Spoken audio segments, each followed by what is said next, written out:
nós vamos falar sobre 5 visões equivocadas, ou seja, 5 visões que muitas vezes o cristão, de modo geral, tem acerca do cristianismo e do governo, mas que são visões erradas ou visões equivocadas. E a primeira... a primeira não, deixa eu falar algo interessante aqui. Eu não sei você, mas se você já percebeu, nós seres humanos, a gente gosta de boas histórias. A gente gosta de uma boa história. Por natureza, nós gostamos de boa história.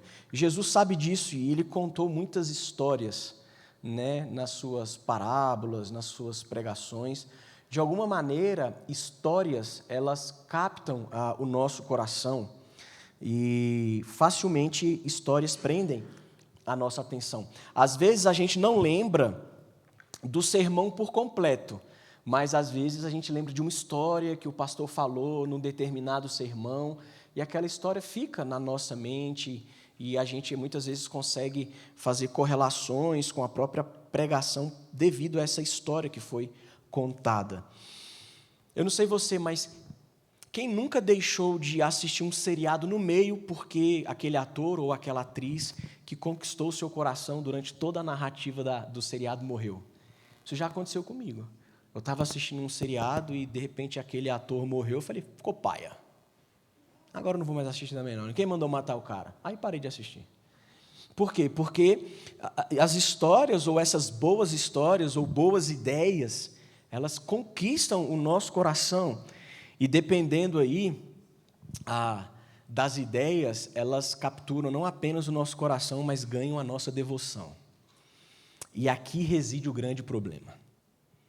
O grande problema é quando boas histórias e boas ideias, elas não só apenas ganham o nosso coração, ou captam o nosso coração, mas o grande problema é quando essas boas ideias, ou boas histórias, ou má ideia, ela conquista a devoção do nosso coração. Você já se perguntou o que é ideologia?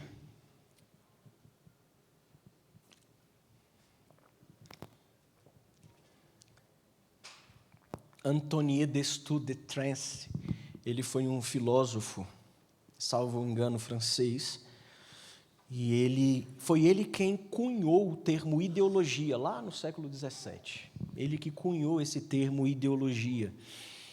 E quando ele estava pensando e elaborando a ideia do termo ideologia, ele fez isso na tentativa de tentar entender o processo pelo qual as ideias se formam.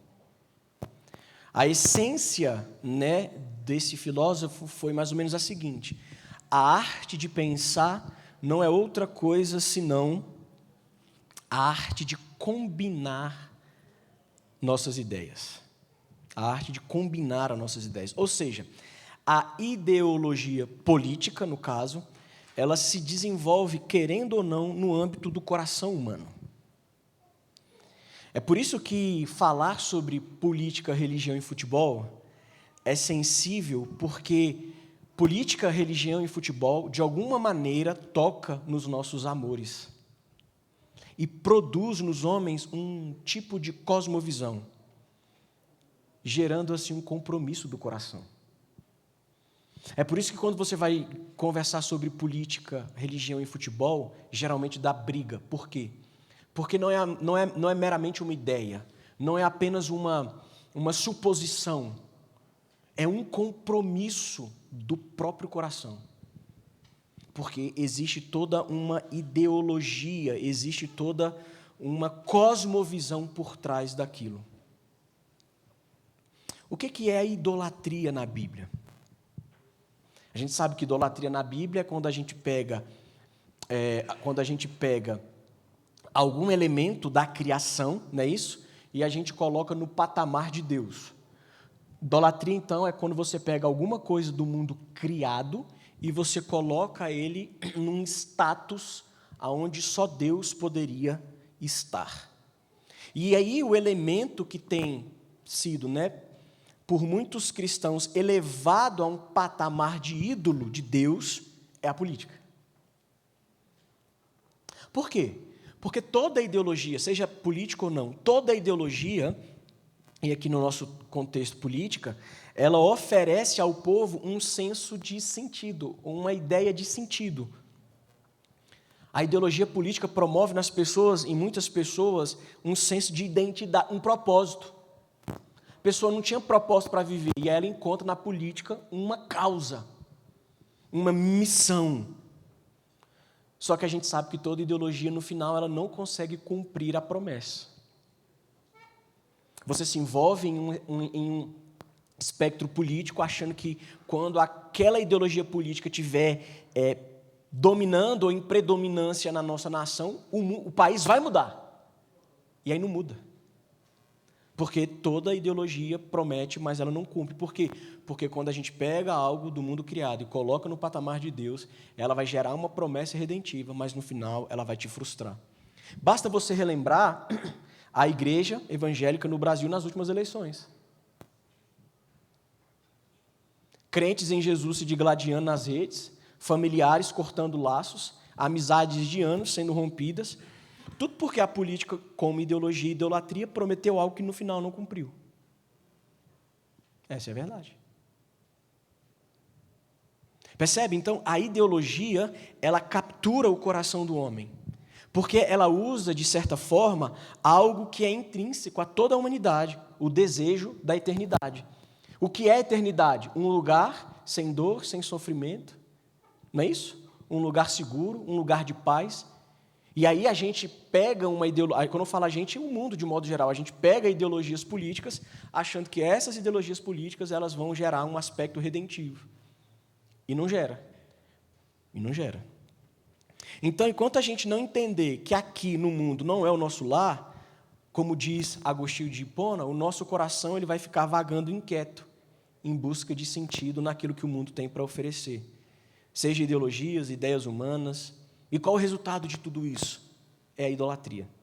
Então, a grande questão é como se envolver na política de forma que glorifique a Jesus. Ou a gente deve se envolver na política?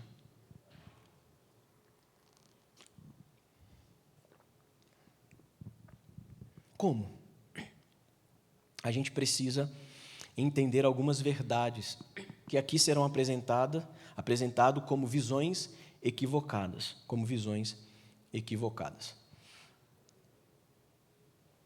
Primeira visão equivocada é que o governo ele deve impor a religião. Primeira visão errada é que o governo ele deve impor uma religião. Por exemplo, a Guerra dos 30 Anos, de 1618 a 1648, começou com um conflito entre protestantes e católicos, porque tinha o desejo ali de controlar vários territórios, principalmente na Alemanha. A Arábia Saudita, eu estou citando aqui o autor, a Arábia Saudita, onde há leis que obrigam o povo a seguir o islamismo, e onde aqueles que não obedecem a essas leis estão sujeitos a penas severas aplicadas pela polícia religiosa. Essa é a dinâmica na Arábia Saudita. A religião ela é imposta pelo governo. E nós temos os cristãos atuais. Gruden vai dizer, hoje não conheço nenhum grupo cristão importante que continue a defender a visão de que o governo deve tentar obrigar as pessoas a seguir a fé cristã, porque isso já houve isso. Na história humana e na história da igreja, já houve grupos cristãos que se levantaram na tentativa de obrigar o governo a seguir a fé cristã. E isso é uma mentalidade muito comum. Entre o político A e o político B, se o político A vira e fala assim, eu sou satanista, e o político B ele vira e fala assim, eu sou cristão, a gente vai votar em quem? A gente vai votar no cristão, não vou votar no satanista. E de certa forma, isso faz sentido. Só que qual que é o ponto? É a gente pensar que Deus precisa de alguém cristão lá para que o mundo caminhe da forma que deveria caminhar. E a gente vai perceber pela própria história bíblica que Deus muitas vezes inclinou corações de imperadores a favor do seu povo, como também Deus não inclinou o coração de governadores ou de imperadores ao seu povo. A gente vai chegar lá um pouco. Então, Qual que é a grande questão? É que Jesus Cristo, ele fez uma clara distinção entre o reino de Deus e o reino de César. Mateus 22, 21, isso é muito claro. Deem, pois, a César o que é de César e a Deus o que é de Deus. E aí, Jesus, abro aspas, mostra, o autor diz, né, que devem existir dois âmbitos distintos de influência. Um para o governo, outro para a vida religiosa do povo de Deus. Algumas coisas, como impostos, dizem respeito ao governo civil, o que é de César. Logo, a igreja não deve tentar controlá-las. Em contrapartida, outras coisas dizem respeito à vida religiosa das pessoas, o que é de Deus. Logo, o governo civil não deve tentar controlá-las. Deixa eu só abrir um parêntese aqui, porque quando a gente lê isso aí, fica parecendo que a gente está fazendo uma dicotomia, né? O reino de Deus e o reino dos homens, e aí fica parecendo que o Deus, ele meio que está alheio ao reino dos homens. Mas essa não é a dinâmica. Aqui é apenas uma perspectiva didática. Ou seja, Deus é soberano sobre todas as coisas. Ele é o Criador, tudo pertence a Ele, né? Só que nessa dinâmica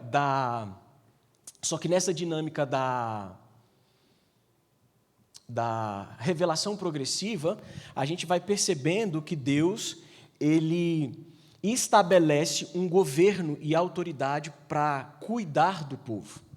Então, nessa dinâmica, a igreja, enquanto instituição, ela não deve dizer que tal imposto paga tal imposto, não paga tal imposto, porque isso está focado aonde? No reino dos homens. E da mesma forma, o Estado não pode chegar e dizer assim, André, você não pode pregar sobre isso. E essa é a grande celeuma que a gente tem, com alguns temas bíblicos, onde o Estado está interferindo na esfera religiosa, dizendo assim, você não pode falar sobre isso, sobre homossexualismo e por aí vai. Né? Então, da mesma maneira que a igreja, a instituição, não pode chegar para o Estado e dizer assim, não cobra esse imposto, não, esse imposto está muito alto, retira esse, cria aquele, o Estado ele não deve intervir naquilo que é âmbito da fé cristã. Por que que Deus também, Cristo, faz essa distinção entre o reino de Deus e o de César? Porque a fé em Cristo ela não é uma imposição. A fé é uma nova natureza do coração. Você não consegue obrigar ninguém a ser um cristão. A história do cristianismo nos mostra que já tentaram isso e não deu certo. Porque a fé ela não é uma imposição. Então, a fé é uma transformação gerada pelo poder do Espírito de Deus. Projetos humanos e ideologias políticas não transformam o coração de ninguém. O que transforma o homem é o poder de Deus, não leis e projetos elaborados pelos homens. É fato que leis e projetos elaborados pelos homens devem servir para o bem do povo, para uma organização social. Mas leis não mudam o coração. É por isso que N. Gruden, no livro, ele vai falar, não há como impor uma fé autêntica. Então, da mesma maneira que os habitantes, assim como os habitantes da cidade de Deus, nós temos o nosso coração capturado unicamente pelo Evangelho, os habitantes da cidade dos homens, eles são captados pela ideolatria. Isso é um termo que criaram. Ideolatria, a ideologia com idolatria. Jesus ele não obrigou ninguém a seguir ele. Jesus não obrigou ninguém a crer. Se você for lá em Mateus, não sei se eu coloquei aqui, Mateus capítulo 10, versículo 14, Jesus vai dizer, e se ninguém vos receber, nem ouvir vossas palavras, sacudi o pó dos pés ao sairdes daquela casa ou daquela cidade. Não teve uma imposição, você é obrigado a me seguir. Né? Então, a primeira verdade que a gente tem é que o governo ele não pode impor uma religião para as pessoas. Por quê? Porque o governo não é soberano. O governo não é soberano. Então, o governo jamais pode impor uma religião. E qual que é, então, a segunda visão equivocada que muitas vezes nós temos? É que o governo deve rejeitar a religião. Porque, geralmente, a gente vai para os opostos, né? A gente vai para os extremos. Se o governo ele não pode impor uma religião, Então, o governo ele deve rejeitar a religião. Então, de acordo aí com Grunen, né, de acordo com esse ponto de vista, o lugar da crença religiosa é em casa, onde deve ser praticada de modo discreto. Grupos religiosos não devem exercer influência alguma sobre o processo político. Essa é a mentalidade secular. Essa é a mentalidade. Então, assim, quem luta para retirar o discurso da fé cristã da esfera pública, dos debates, das arenas aí do pensamento, são aqueles que desejam rejeitar a presença do cristianismo na esfera social. Existe um grupo, existe um viés ideológico político com uma agenda muito clara. A gente não pode permitir que cristão participe da vida política, da vida pública. Só qual que é o ponto? Quando a pessoa, ou esse grupo, ou esse viés ideológico refuta a presença de cristãos no debate da esfera política, esse grupo, ou essa ideologia, ou esse viés ideológico, na verdade, ele está lutando contra o próprio Evangelho. Porque não existe neutralidade. Você sabe disso. E se você acha que existe neutralidade, desculpa, você é muito ingênuo. Você precisa pisar no chão do mundo, da vida. Não existe neutralidade em absolutamente nada. O juiz julga segundo a lei. Não existe neutralidade. Não existe neutralidade. A gente está vendo aí um juiz de direito sendo processado pelo CNJ, porque ele condenou pais a 50 dias de prisão, se eu não estou enganado, porque os pais estavam fazendo homeschooling com os filhos. Vocês tiveram acesso à decisão desse juiz? Provavelmente. Você deve ter visto na mídia. Um dos fundamentos dele foi o quê? Eles não gostam de funk e de não sei o que lá. Está de brincadeira, né? Você não precisa ser um perito em direito para saber que quando o juiz fundamenta a decisão para condenar pais, porque os filhos estão fazendo homeschooling, e ele coloca que é porque os meninos não gostam de funk, ele não está aplicando a lei. Ele está usando o quê? A sua cosmovisão de mundo. Tá? Então, não existe neutralidade. Em âmbito nenhum existe neutralidade. Não existe. Então, a gente precisa de cuidado. Por quê? Não é porque o outro lado ou outras pessoas não são abertamente anticristãs que elas devem ganhar a devoção do nosso coração. Existem ideologias, a gente vai chegar aqui, daqui a pouco, num ponto, de governos que são piores do que os outros. Todos os governos são ruins. Lembra da primeira aula do Heron, na semana passada? Criação, queda e redenção, né? Todos nós somos afetados. Nós acabamos de ler a pergunta, que o pecado nos colocou num estado de miséria, num estado de pecado. Então, onde o ser humano ele toca, existe erro. Onde o ser humano toca, existe pecado. Onde o ser humano trisca, haverá falhas. Só que existem visões políticas mais prejudiciais ao Evangelho do que outras. O Gruden vai falar disso daqui a pouco. Tá? Então, a gente não pode achar que, porque determinada visão política ela é absurdamente oposta ao Evangelho, que aquela que mais se aproxima do Evangelho precisa ganhar o nosso coração. Porque ideologia política não é Evangelho. Conservadorismo não é Evangelho. Entende? A gente precisa ter o cuidado com isso. Porque senão a gente vai sendo capturado por um viés ideológico achando que aquilo é o Evangelho. E não é. E não é. E não é. Então, muitas vezes, a grande incoerência dessa visão ideológica que deseja retirar a religião da esfera política, muitas vezes é o mesmo grupo, ou o mesmo político, ou a mesma visão política que deseja usar e falar nos púlpitos das igrejas. Se você fizer uma pesquisa, e nos Estados Unidos essa pesquisa foi feita, você vai ver que lá nos Estados Unidos existe um grupo que luta contra a participação pública daqueles que professam a fé cristã, de pastores, teólogos e etc. Mas na hora da campanha, na hora que precisa do voto, eles vão para a igreja. Isso não é só aqui no Brasil, não, irmãos, é no mundo todo. Eles estão lá tentando, de alguma maneira, falar nos púlpitos das igrejas. Então, quando um cristão ele entra para a política, ou de alguma forma ele deseja se envolver com ela, e aí a gente tem que se envolver mesmo com política, o cristão, né? Não a igreja, instituição, mas o cristão, nós, eu e você como cristãos, a gente precisa se envolver, mesmo que seja um envolvimento de mídia social. A gente não pode esquecer o evangelho. E esse é o grande problema. Seja do cristão que se torna um deputado, um prefeito, um vereador, um senador, um presidente da república, um ministro, um juiz, um desembargador, um promotor, enfim. O problema é que muitas vezes a gente, quando se envolve na política, a gente se esquece do evangelho. Por quê? Porque a ideologia, ela não é uma mera ideia. A ideologia é um compromisso do coração. Do coração.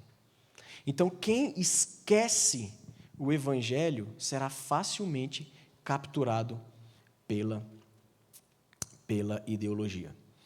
Dentro dessa dinâmica de que o governo deve rejeitar a religião, que é uma visão equivocada, as pessoas transformam a liberdade religiosa em ausência de religião. Já percebeu isso? As pessoas querem transformar a liberdade religiosa em ausência de religião. Então, eu tenho uma liberdade religiosa, desde que essa minha liberdade religiosa não vá contrapor aquilo que é uma mentalidade mais o quê? Eu esqueço que eu não posso sair porque está gravando, né? É uma mentalidade mais coletiva social. Então, assim, eu como pastor, eu tenho liberdade religiosa, desde que eu não vá pregar alguma coisa que, para quem não acredita naquilo, é ofensivo. E aí eles querem pegar essa minha liberdade religiosa e transformar numa ausência de religião. Só qual é o problema disso? Por que isso é errado? Porque a autoridade é serva de Deus. Não é isso que a Bíblia diz? Por que o governo não pode impedir a religião? Porque o governo existe por causa da fé. O governo existe por causa da religião. O governo existe por causa de Deus. Paulo diz, olha, pois a autoridade é ministro de Deus para o seu bem. O Heron falou, a gente não pode pegar e achar que, por causa da nossa decepção com as nossas autoridades governamentais, independentemente da esfera ou da hierarquia, e achar que a autoridade não presta porque a galera faz as coisas erradas. Por quê? Por causa do que a Bíblia diz. A palavra de Deus diz, olha, a autoridade é ministro, é servo de Deus, para o seu bem. Mas, se você fizer o mal, então, tenha medo, porque não é sem motivo, está escrito errado aí, né? Eu li 200 vezes. Porque não é sem motivo. Eu vou arrumar, porque isso aqui ficou uma linguagem muito... não tem como arrumar. Não é sem motivo, né? Enfim, vamos lá. Sem motivo, tá? Que a autoridade traz a espada, pois é ministro de Deus, vingador, para castigar quem pratica o mal. Qual que é o problema? Hoje em dia, meu irmão, se o policial prende o bandido, se o bandido vai agredir o policial e o policial revida, isso cai na mídia como um absurdo. Só que a Bíblia diz que a autoridade, ela porta o poder da espada. Com espada você não faz carinho. Espada é instrumento de castigo. E muitas vezes espada é instrumento de morte. A autoridade, ela tem o dever de proteger a sociedade. Uma vez um policial chegou e falou, pastor, estou meio assim porque estava trabalhando, ele era policial militar, e a gente teve uma troca de tiro, e nessa troca de tiro eu atingi o cara e tal, e eu fiquei com a consciência pesada. Falei assim, matou? Ele falou, não, quase. Aí eu li esse texto para ele. Eu falei, você estava na sua função de proteger a sociedade. A gente vive numa sociedade hoje onde a autoridade policial ela tem sido rebaixada. Só que a Bíblia é muito clara, a autoridade é serva de Deus. Eu não estou falando de excessos, né, irmãos?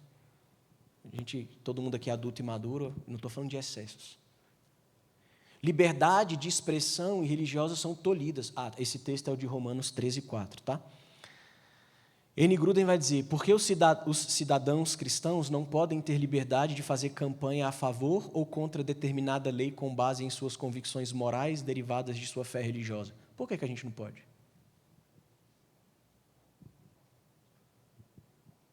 Por que todo o movimento LGBTQI+, YZ, eles podem fazer campanha com base naquilo que é a convicção dele, mas nós não podemos? Sabe por quê? Porque a gente não ocupou o espaço que a gente deveria ter ocupado. Então, expressar, Gruden diz, uma opinião religiosa em público não é o mesmo que obrigar as pessoas a aceitar esse ponto de vista. Qual que é o ponto? A gente não pode nem mais expressar a nossa opinião em público. Não pode.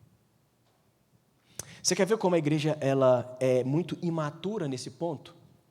Há uns 2 anos atrás, eu fui convidado pela OAB para participar de um fórum, de um debate sobre liberdade religiosa.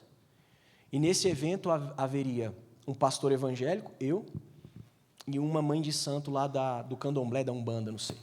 E nós fomos debater, conversar. Ela teve lá os 20 minutos dela, eu tive lá os meus 20 minutos. E eu falei, só existe um caminho para o céu, Jesus Cristo, nosso Senhor, nosso Salvador. Tinham várias pessoas assim, né, da religião, não lembro se era umbandista ou candomblé, e 2 cristãos orando por mim. Falei, Deus, obrigado. Você mandou 2 crentes para orar por mim enquanto eu estou aqui. Mas eles estavam com muitas pessoas participando. E no final, uma pessoa perguntou por que eu disse que só existia um caminho. Eu falei, porque é isso que eu acredito. Mas você está ferindo a fé dos outros. Eu falei, não, só estou falando que eu acredito. Você não é obrigado a acreditar, não. Se você não quer acreditar que Jesus é o único caminho, segue sua vida. Agora, você não pode me impedir de falar isso. Até porque nós estamos num fórum de liberdade o quê? Religiosa. Só que qual que é o ponto? As pessoas que querem, não vou voltar tudo, mas as pessoas que querem proibir a religião, elas confundem a liberdade religiosa, porque elas querem, na verdade, transformar isso numa ausência religiosa. A gente tem a Praça dos Orixás aqui, não tem? Por que pode a Praça dos Orixás? Porque o nosso Estado é laico. O nosso governo não impõe nenhuma religião. Vá fazer a Praça dos Crentes, para as irmãs da Assembleia de qualquer orar e ficar rodopiando lá. Você vai ver a confusão que vai acontecer. Percebe? A fé cristã e o governo nas Escrituras. Olha que interessante. Daniel aconselhou Nabucodonosor. João Batista repreendeu o governador Herodes. Paulo arrazoou com o governador Félix. Isso, personagens bíblicos. O cristão na esfera política. Vamos para os nossos dias, tirando ali do contexto sagrado. William Wilberforce, David Livingstone, Elijah Lovejoy, eu acho, e essa mulher aí, não sei o que lá, Beecher, eles lutaram pelo fim da escravidão. Cristãos, envolvidos na política, que lutaram pelo fim da escravidão. Então, a Bíblia, irmãos, é contra a ideia de excluir a religião da esfera pública, Então, a primeira verdade que a gente tem é, o governo não é soberano, por isso ele não pode impor uma religião, certo? A segunda verdade é que o governo ele não pode excluir a religião. Por quê? Porque ele não é soberano para fazer isso. Ele não é soberano nem para impor e ele não é soberano nem para excluir. E aí vem a terceira a terceira visão equivocada, e que eu acredito que essa é uma visão que ela toca mais na nossa realidade como igreja. Eu acredito que, de modo geral, a gente entende que o governo não pode impor uma religião, e a gente também entende que o governo não pode excluir a religião. Mas aí a gente vem num ponto que é essa visão errada ou equivocada, que todos os governos são perversos e demoníacos. Você concorda com isso? Você concorda que todos os governos são perversos e demoníacos? Você vai dizer, pastor, eu acho que sim, né? Porque na queda, o mundo já é do Satanás mesmo, né? Que a Bíblia diz, o mundo já é do maligno, a queda afetou todo mundo e tal. Olha o que Daniel capítulo 7, versículo 17, lá na parte final fala. O Altíssimo tem domínio sobre o reino dos homens. Ele dá esse reino a quem quer e põe sobre ele até o mais humilde dos homens. A gente precisa se lembrar que o governo civil é uma dádiva de Deus. Tá, eu sei que é difícil a gente compreender isso olhando para a nossa realidade. Mas o governo civil é uma dádiva de Deus. Sabe por quê? Você tira o governo, você vai ver o caos que vira isso aqui. Eu lembro que há alguns anos atrás, começou um movimento, eu não lembro agora se era Espírito Santo, minha memória não vai me ajudar. Mas eu lembro que teve um movimento de tipo assim, policial não presta, policial não vale nada, a polícia é opressora, a polícia isso, a polícia aquilo. E aí a polícia de uma determinada, ela fez o greve. Eu não sei se foi Espírito Santo, né? Meu amigo, essa cidade, aquela localidade virou caos, terror e pânico. Eu lembro que nessa época, eu fiz uma postagem e apaguei. Você vê como a gente vai amadurecendo, né? Falei assim, agora se vira aí, filhão. Se a polícia não serve para nada, entrega a flor pro bandido aí. Aí eu fui e apaguei. Falei assim, Senhor. Mas, por que eu estou trazendo esse exemplo? Porque eu concordo, a gente muitas vezes olha para as nossas autoridades e fica assim, isso aí é a dádiva de Deus? Meu Deus. Mas se a gente não tem o governo civil, isso aqui seria pior ainda. É por isso que a teologia reformada vai dizer que Deus freia o mundo, ou freia a maldade no mundo, primeiro, por causa da sua graça comum. Deus inclina o coração dos homens, freia o coração dos homens. Você acha que já não rolou uma bomba atômica aí por quê? Porque Deus não deixa. Você acha que esses pais aí já não têm bomba atômica? Claro que tem. Por que um maluco não vai lá e, bum, joga tudo? Porque Deus segura o coração dessas pessoas. Primeira forma que Deus freia a maldade no mundo, a sua ação. Segundo, a igreja. É a igreja que luta, é a igreja que salga, é a igreja que é luz. A igreja é usada por Deus para refrear a maldade no mundo. E o terceiro é o governo. Ou deveria ser o governo, né? Porque não é o que Paulo fala? O governo, a autoridade existe para punir o mal. E o que a gente vê muitas vezes?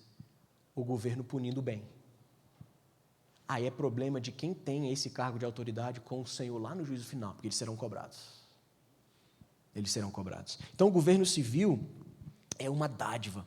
Toda a ideologia política foi afetada pela queda. Direita, esquerda, centro, em cima, baixo, no meio. Não tem. Toda política ou todo viés ideológico político foi afetado pela queda. Foi afetado pela queda. O pastor Heron falou isso na semana passada. Só que isso não significa que Satanás reina soberanamente. Por quê? Porque Deus é soberano. Deus é quem é soberano.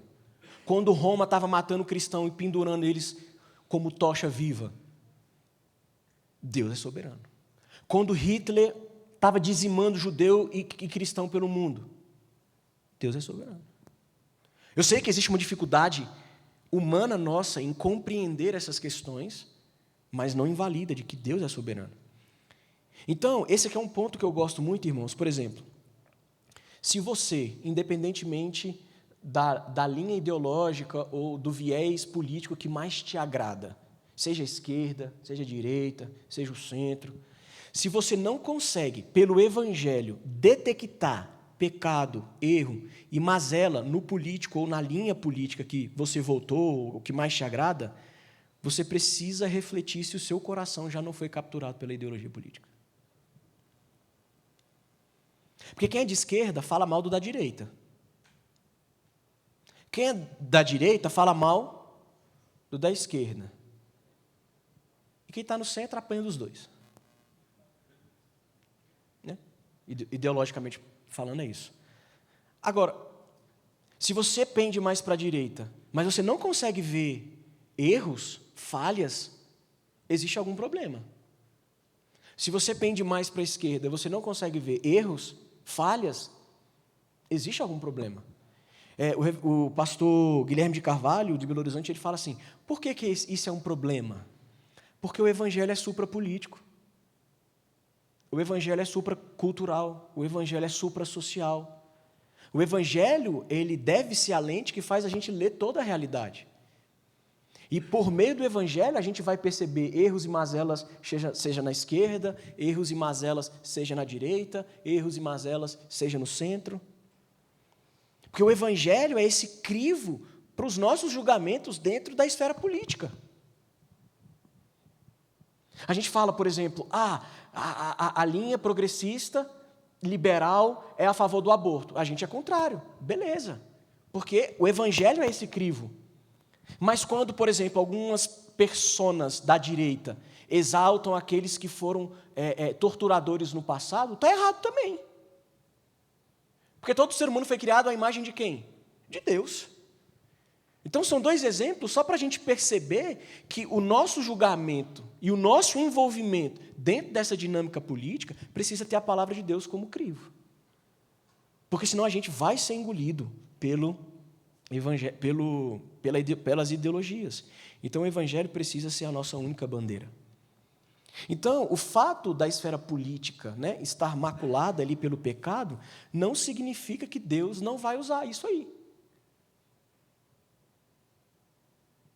Não significa que Deus não vai usar. Olha Romanos 13, de 1 a 6. Eu já li, né? Não, esse eu não li não. Pois não há autoridade que não venha de Deus. Toda autoridade vem de Deus. Pode ser um cara bom, pode ser um cara ruim. Pode ser um Martin Luther King Jr., pode ser um Hitler. Toda autoridade que pois não há autoridade que não venha de Deus. E as que existem foram ordenadas por Ele. Você pode odiar o Lula, ele está lá porque Deus colocou. Você pode odiar o Bolsonaro, ele ficou o tempo que ficou porque Deus colocou. Foi Deus quem colocou. E por que Deus coloca as pessoas no poder? Aí Paulo vai dizer, porque ela é serva de Deus para o teu bem. Pois ela é serva de Deus e agente de punição, de ira, contra quem pratica o mal.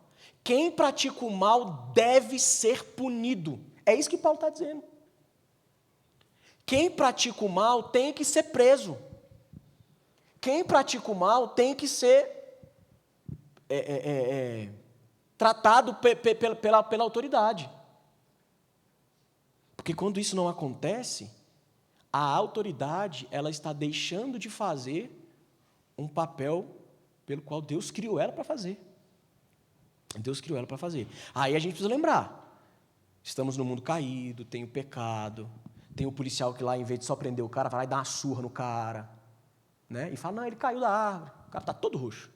Não, ele caiu da escada, a gente entrou na casa dele, tropeçou e caiu da escada. Não foi nada. O policial foi lá e fruto da queda e fruto do pecado. Aí tem aquele que já olha para o bandido com dó. Né? Viralizou um tempo atrás a juíza para o bandido. Está frio a sala? Você quer um café? Eu falei, leva para casa. Está com tanta pena assim. Então, você percebe? Por causa do pecado.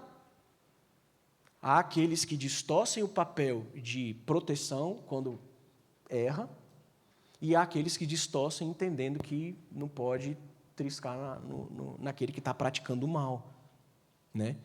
Fruto aí do pecado. 1 Pedro, sujeitai-vos a toda a autoridade humana por causa do Senhor. A gente se submete às autoridades, não é porque a gente gosta, é por causa do Senhor. Paulo vai dizer a Timóteo, ore pela autoridade, não é? Ele não fala assim, ore pela autoridade que você votou. Não fala. Ele fala, ore pela autoridade. Ore pela autoridade. Seja o rei como soberano, seja os governadores, como por eles enviado para punir os praticantes do mal e honrar os que fazem bem. Você percebe que todo texto bíblico que fala sobre governo civil, os apóstolos, os escritores bíblicos falam sobre punir o mal? Porque Deus é santo.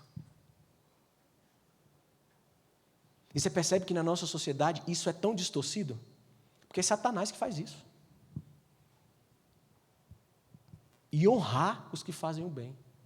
O que a gente vê na prática? O mal se dá de bem e o cara que faz o bem se dá de mal. Já falei para os irmãos aqui que eu levei um tombo de 30 mil nos móveis lá em casa. E eu ficava vendo o cara postando BMW, viagem, uísque, vinho, com meu dinheiro. Tá aí, irmão, já tem 2, 3 anos que está na justiça, o trem não anda. Pedi para cancelar o meu cartão, não cancelaram, eu tive que pagar. Tive que pagar. Essa é a realidade.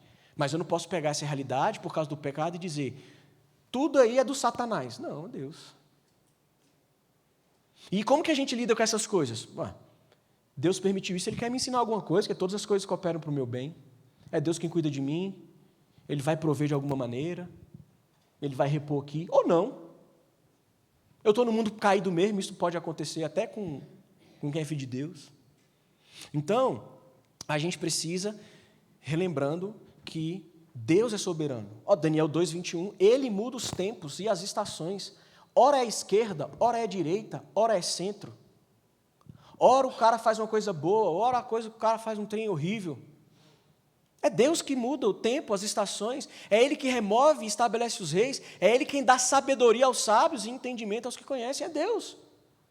Em última instância, não é Lula, não é Bolsonaro, não é centro, não é... É Deus que governa isso aqui. Seja no Brasil, seja nos Estados Unidos, seja numa Coreia do Norte, uma ditadura estabelecida há muitos anos, seja na China, um país comunista que persegue e mata cristão, seja numa Nigéria, onde os cristãos estão sendo decapitados e mortos e ninguém fala sobre isso. Deus que muda o tempo, estação, é Ele que coloca, é Ele que tira, Ele é o soberano sobre todas as coisas. Todos os governos são perversos e demoníacos. Veja, Deus transforma o mal em bem muitas vezes. Lembra, o povo dele estava exilado, aí ele usa quem? Ciro. Ciro era um imperador pagão. Deus inclina o coração de Ciro e diz assim, vocês podem voltar para Jerusalém. Deus não precisou de um cristão lá para ser o imperador, para poder fazer o povo voltar, não. Porque Ele é soberano, Ele tem o total controle sobre o coração das pessoas. Agora, o fato de pensar que todos os governos são perversos e demoníacos, é uma visão equivocada isso, não muda a realidade de que existem governos mais demoníacos e perversos do que outros. Que existem linhas ideológicas que perseguem frontalmente o evangelho diferente de outras. A prova, irmãos, a gente vê isso na história. Nero foi um ferrenho perseguidor dos cristãos. Ciro não. E ambos eram incrédulos. E ambos eram pagãos. Ambos eram pagãos. Só qual que é o ponto? Isso aqui é um ponto que a gente muitas vezes confunde também. Quando eu digo a gente, a igreja de um modo geral, né? Ciro foi usado por Deus para o povo voltar do exílio, não foi? A benevolência de Ciro para os cristãos não fez de Ciro um cristão. O fato de Ciro ter libertado o povo para retornar a Jerusalém não fez de Ciro um adorador do Senhor. Ele foi um instrumento nas mãos daquele que é soberano. Então, quando você pega uma ala da direita que põe Deus na boca, não significa que aquele que está com Deus na boca tem Deus no coração. E a gente precisa ter cuidado disso, porque senão a gente pega essas questões e a gente coloca a criação como estado de Deus e a gente acha que a ideologia política da direita é a redentora. Do mesmo modo da esquerda. Imagina o povo pegar e coloca Ciro como Deus porque mandou ele voltar. Deus ia punir o pessoal por causa da idolatria. Então, por isso, nós não somos obrigados a votar somente em cristãos. Você vai dizer, pastor, o que eu estou querendo dizer com isso, irmãos? Que não é porque é cristão que Deus vai colocar no poder. Ele pode colocar no poder? Pode, Ele é Deus.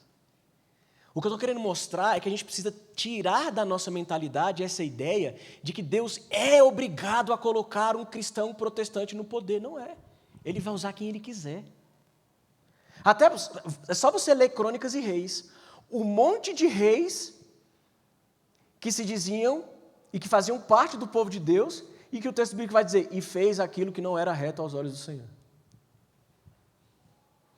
A gente tem a bancada evangélica e um monte de escândalo envolvendo essas pessoas. A gente tem políticos com o PR na frente de pastor que muitas vezes envergonham o evangelho mais do que aquele que não é.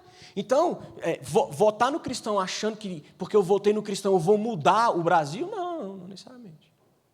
Não necessariamente. Mas isso não é justificativa, presta bem atenção, isso não é justificativa para votar naqueles que perseguem o cristianismo de forma aberta.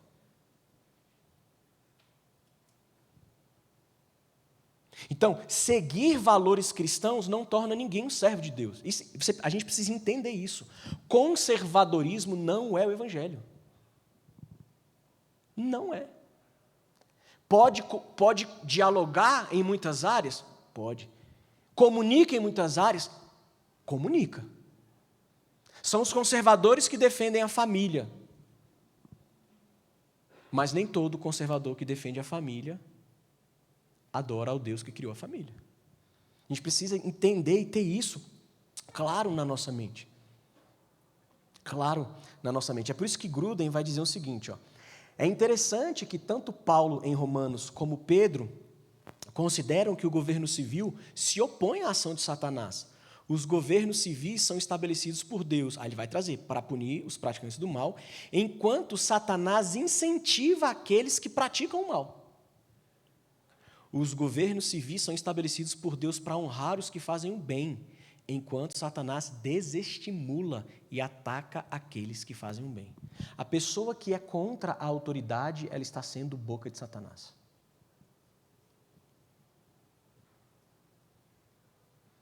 A pessoa que concorda que a polícia não pode subir numa favela para fazer uma intercorrência, para prender, não entendeu. E se tiver troca de tiro e o bandido morrer, a polícia está punindo e praticando o mal.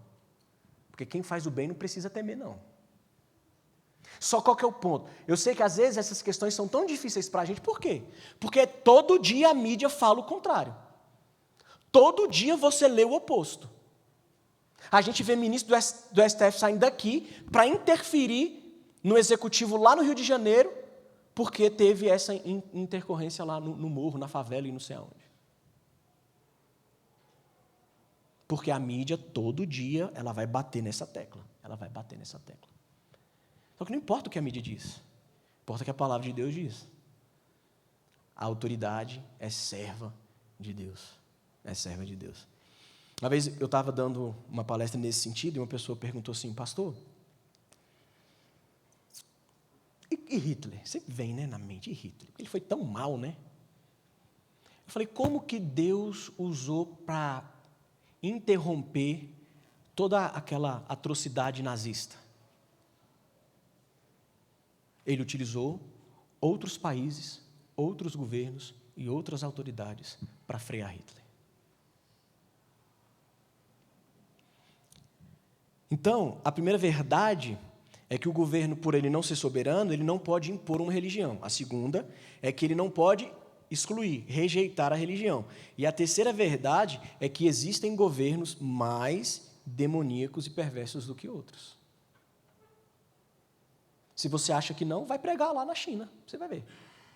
Se você acha que não existe governo pior que outro, mais perverso que outro, vai lá na Coreia. Vai lá na Nigéria pregar. Porque existem governos piores porque perseguem o evangelho. E a história bíblica mostra isso para nós. Governos e impérios perseguindo o povo de Deus. E na Bíblia, por que o povo de Deus era perseguido pelos pagãos? Porque era a forma de Deus punir a idolatria do povo. Deus utilizando um governo pagão para invadir o seu povo. O povo entrou em sofrimento porque Deus estava usando aquele império pagão para ensinar e disciplinar e castigar a idolatria do seu povo. Então a gente precisa ter essa convicção de que existem pessoas, governos, linhas ideológicas que perseguem cristão mais do que outros. Mais do que outros. Quarta visão equivocada, penúltima. A igreja deve se dedicar ao evangelismo e não à política. Pastor, esse negócio aí de ficar falando de política e de que cristão tem que se envolver em política, Deus não chamou a gente para isso. Deus chamou a gente para quê? Para pregar o evangelho. Tá certo, é isso mesmo. Deus chamou a gente. Olha o que Gruden diz. A pregação de todo o evangelho deve incluir a pregação daquilo que a Bíblia diz a respeito do governo civil.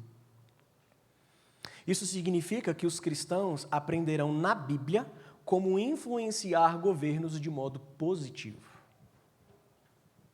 De forma positiva.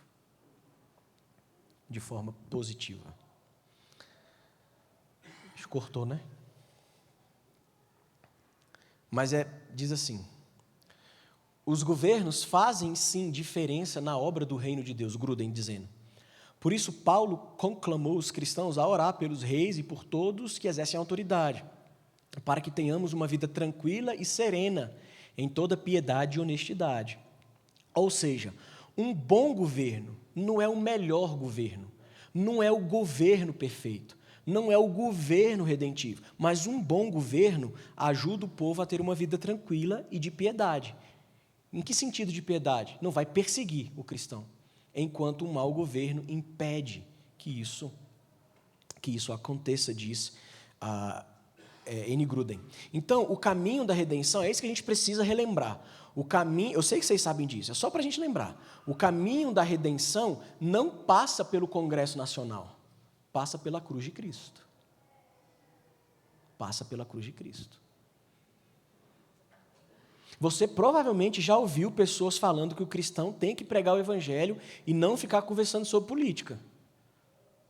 Mas isso não seria uma visão muito restrita sobre o evangelho e o reino de Deus? Por exemplo, deixa eu dar um exemplo particular. Eu fiz o meu seminário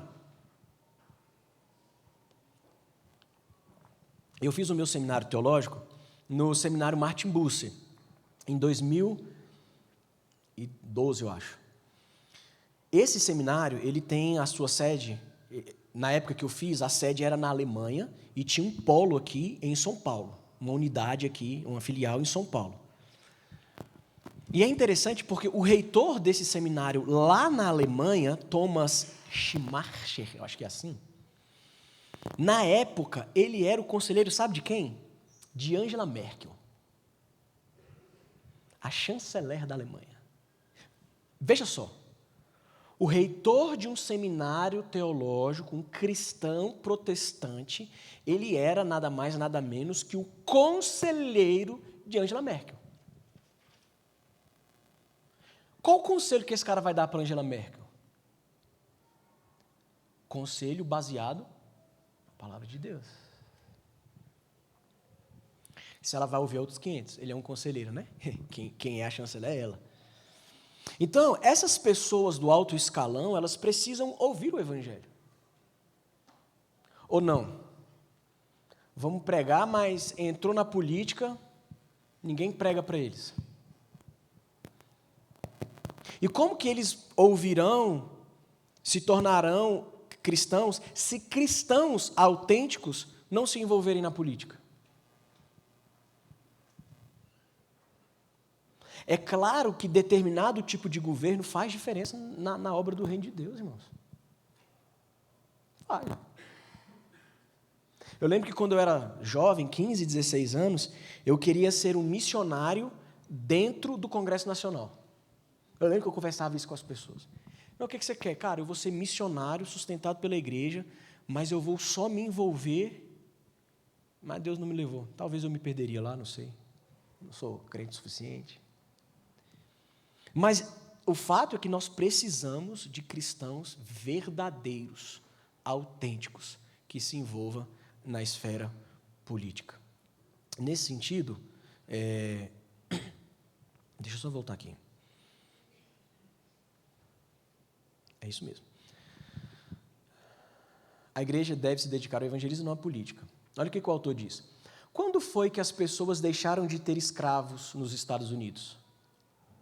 Não foi depois da pregação do evangelho em todo o sul do país, mas só quando o governo dos Estados Unidos declarou a escravidão ilegal por meio da proclamação da emancipação em 1863. O pastor podia ficar no púlpito pregando. Escravidão é pecado, é errado, todos somos a imagem de Deus, o preto não é diferente do branco, que não é diferente do rosa, que não é diferente do amarelo, que não é diferente... Você poderia ficar pregando. Se o governo dos Estados Unidos não fizesse o que ele fez, não teria acabado a escravidão, concorda comigo? Nessa ocasião, entretanto, muitos abolicionistas cristãos influenciaram o governo norte-americano e o levaram a mudar suas leis. A minha pregação do púlpito domingo, ela não vai promulgar uma lei ali, não vai. Mas a pregação de domingo, que cria uma consciência do Evangelho, produz uma maturidade em nós, e quando a gente vai, e a gente se envolve, e a gente influencia, aí sim.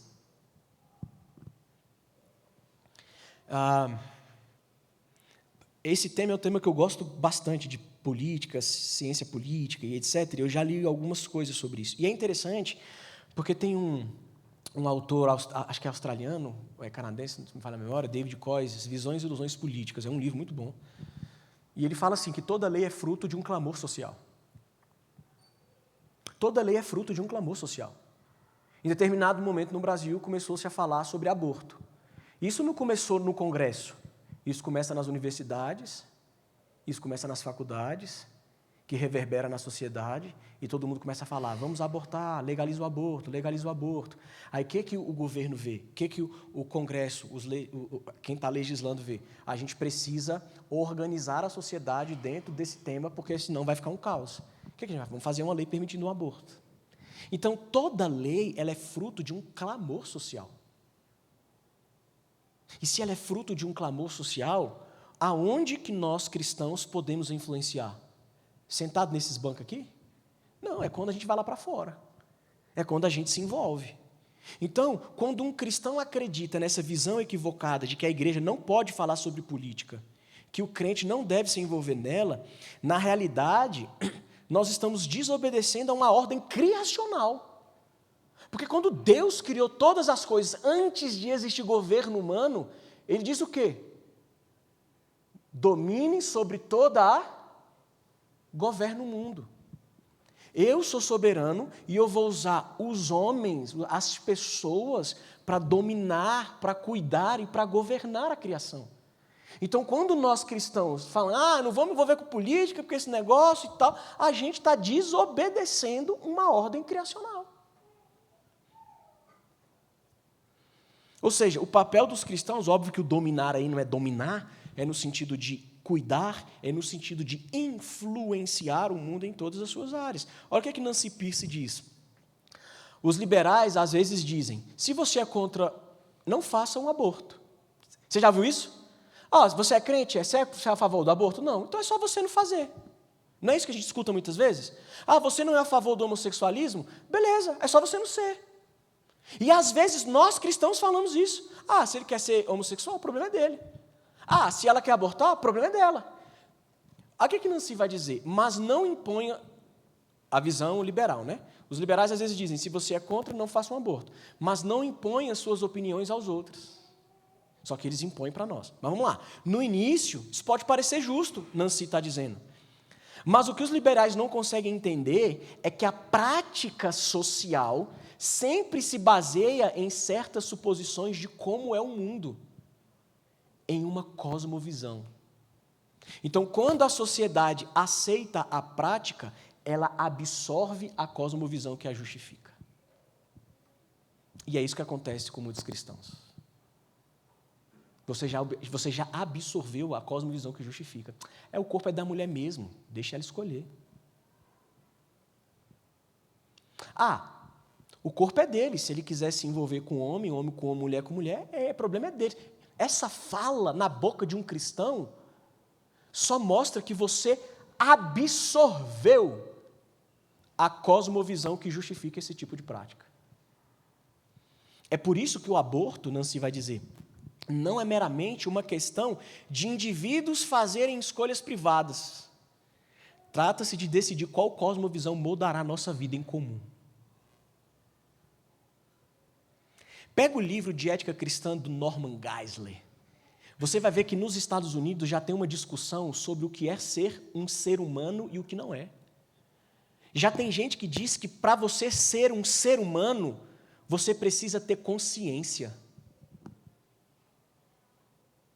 Não, mas se ele pensa assim, o problema é dele. Vai se criando uma cosmovisão e a gente vai absorvendo e a gente vai aceitando. A minha pergunta é, e a pessoa que tem Alzheimer? Ela deixou de ser gente? Porque ela perdeu a consciência? Pode matar ela? Então, a questão, irmãos, dentro da política e dentro dessas ideias e ideologias, não é apenas a gente dizer, se ele quer fazer, ele faz. Não. Porque quando a igreja não luta contra essas coisas, a sociedade, de um modo geral, ela vai absorvendo essa cosmovisão que justifica esse tipo de ação. É por isso que o nazismo chegou onde chegou. Por isso que ele chegou onde chegou. Sabe o que acontece quando cristãos, a gente não se envolve no governo, na política e na vida civil? Isso aí, ó. Deixa eu pôr aqui um play. Tá saindo. Fica abaixo.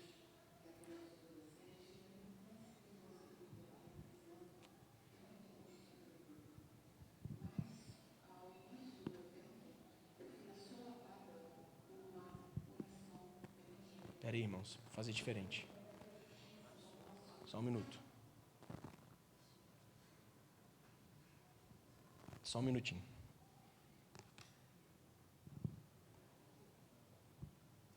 Que vai dar certo.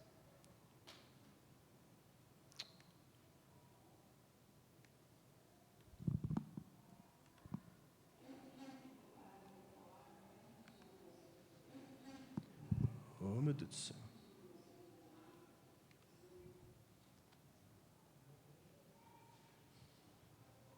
Para falar muito sobre o conselho tutelar, dizer da importância do atendimento, da garantia dos direitos da criança e adolescente e da importância que o conselho tutelar representa dentro da Constituição da República. Mas, ao início do evento, eu fui assolapada por uma oração evangélica.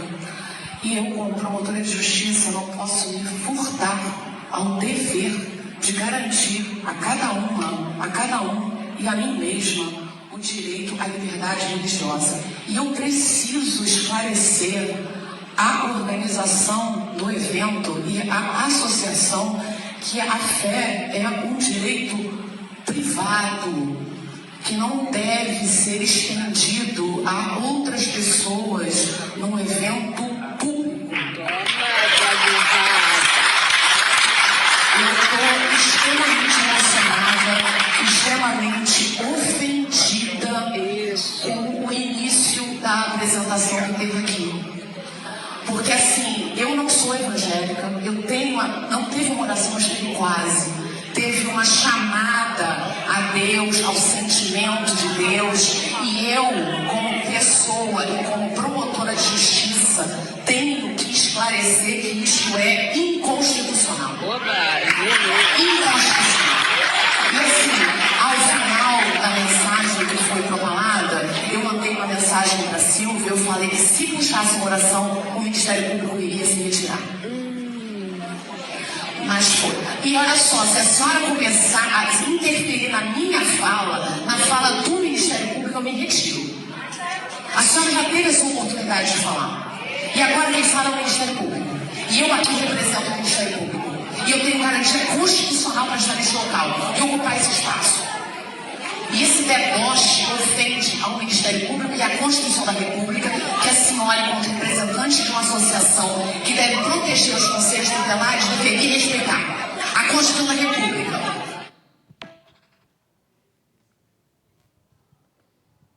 Vocês viram na internet essa semana? Esse vídeo viralizando e circulando aí? É isso que acontece quando a gente, como cristão, não se envolve onde a gente deveria se envolver. Eu não vou nem entrar em termos técnicos de Estado laico, laicidade, decisão de STF que permite crucifixo em repartição pública, decisões... Não vou nem entrar nesse detalhe, porque A ANAJURI, que é a Associação Nacional de Juristas Cristãos, eles já entraram com uma representação contra essa promotora. Mas você percebe que tem pergunta, anota aí que no final a gente conversa. Você percebeu, então, que não existe neutralidade.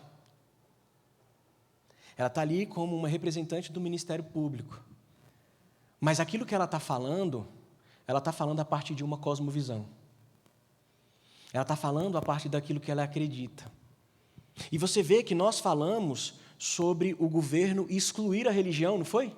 Como uma visão equivocada, e a fala dela corrobora com essa visão equivocada. A fé é âmbito privado. Desde quando? Então, a gente precisa perceber que o cristão ele se envolve na educação. Não tem gente crente dando aula, que é professor? Se envolve nos negócios. A gente não tem cristão que tem a empresa, o próprio negócio? A gente tem cristão que se envolve na arte aí, é um pintor, um músico, não tem? A gente não tem cristão aí na mídia, que são publicitários, repórteres, jornalistas. A gente tem aí cristãos que se envolvem na ciência, pesquisadores, né, com grandes descobertas. A gente tem cristãos que se envolvem na justiça, são servidores públicos, juízes, promotores, defensores. Mas por que não se envolver na política? Como um prefeito, como um vereador, como um deputado, como um senador. Então, o primeiro equívoco, o governo deve impor religião. Segundo equívoco, o governo deve rejeitar a religião. Terceiro erro, todos os governos são perversos e demoníacos. Quarto, a igreja deve somente evangelizar e não se envolver com a política. A igreja deve evangelizar e usar a política como campo de evangelismo. Por fim, a igreja deve se dedicar à política e não ao evangelismo, que é o outro extremo. Se nós começarmos a imaginar que apenas boas leis resolverão os problemas do nosso país ou criarão uma sociedade reta e justa, teremos caído em grande erro, a menos que haja simultaneamente uma transformação no interior do coração e da mente das pessoas. Boas leis só resultarão em aquiescência externa, uma mudança externa, de má vontade com o nível mínimo de obediência necessário para evitar a punição. Então, lei não muda ninguém, irmãos. Sabe por que você só anda na velocidade da via? Porque você não quer ser multado. E isso porque seu coração foi transformado. Tira o radar, você não vai andar na velocidade da via, você vai andar mais rápido. Vai chegar em cima ali do pardal, você freia. Ou será que é só eu que faço isso? Então, muitas vezes, a gente não obedece à lei por causa da lei. A gente obedece à lei por causa da punição da lei. Então, lei não muda ninguém, lei não transforma ninguém. Não. A gente está acompanhando um monte de casos absurdos no nosso país, onde as pessoas julgam segundo o seu próprio interesse e vontade. Então, se nós começarmos a imaginar, isso que eu já li, né? Aquele filósofo lá do início, ele fala que as ideologias humanas são frutos das experiências. E é isso mesmo. Frutos das experiências. Frutos das experiências. Pode parecer estranho alguém pensar assim. Quem vai defender que a igreja não deve evangelizar e se dedicar somente à política? Não é? Ninguém vai falar isso. Quem é que vai falar, não, pastor, a igreja não tem que evangelizar, não, a igreja tem que se envolver com política mesmo. Ninguém vai falar isso. Mas muitas igrejas estão vivendo dessa forma.